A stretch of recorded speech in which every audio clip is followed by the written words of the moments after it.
We had the highest inflation, in my opinion, that we've ever had. Prices, because of that, were very high. I inherited, we brought down eggs immediately. Remember the first news conference, they were screaming at me about eggs. I was in the position for 2 days, and we brought eggs down to lower than what they were before. And by the way, they continue that way. That was President Trump from the White House on Tuesday, where he touted his economic agenda after 1 year in office. And we wanted to take a look at where the economy stands right now. The latest inflation report found that prices held steady in December, compared to the previous month, holding at 2.7%. Throughout last year, inflation remained in the 2 to 3% range, with prices starting to even out near the end of the year. But when you zoom in on the inflation report to some key day-to-day goods, you can see how prices have swung dramatically in different directions. Things like beef and coffee rose more than 16%. The price of eggs dropped more than 20%. Sabrina Escobar joins us now. She's a reporter at Barron. So, Sabrina, the president ran on addressing inflation. Where does that stand?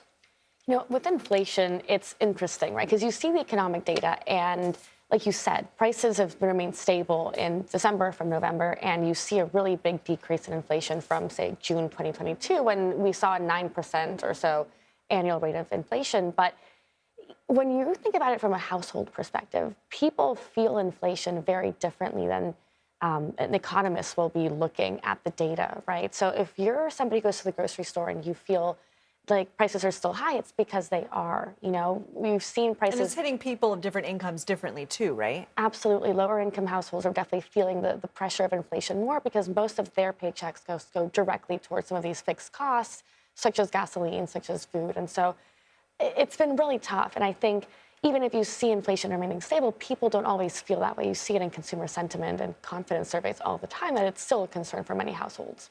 Today, Wall Street rebounded after the president said he reached a framework of a deal for Greenland. Of course, we saw how markets reacted yesterday when there was a threat of tariffs. How much has a threat of tariffs shaped the economy over the last year? Another interesting question, and I think the markets are one thing, the economy is another. So markets have been able to really shrug off the threat of tariffs. Of course, you saw a really big drop after Liberation Day. You saw more jitters, this week. But for the most part, we've seen a lot of, President Trump is right in this, you've seen a lot of record closes for the S&P, for the Dow, for the NASDAQ. Investors seem to say, you know what, we can deal with this. And I think consumers, the worry here is that if they already have this 4 or 5 years of inflation, will the tariffs reignite it? So far, it's been sort of a muted effect, or more muted than expected, but it still is a concern for many households. You got 30 seconds left. What else are you watching for this year? I think there's... Other than Truth Social posts. The Truth Social posts I'm watching every day.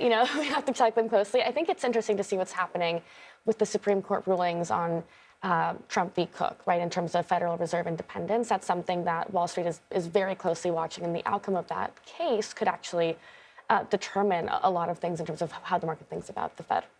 Very interesting. Sabrina Escobar, thank you.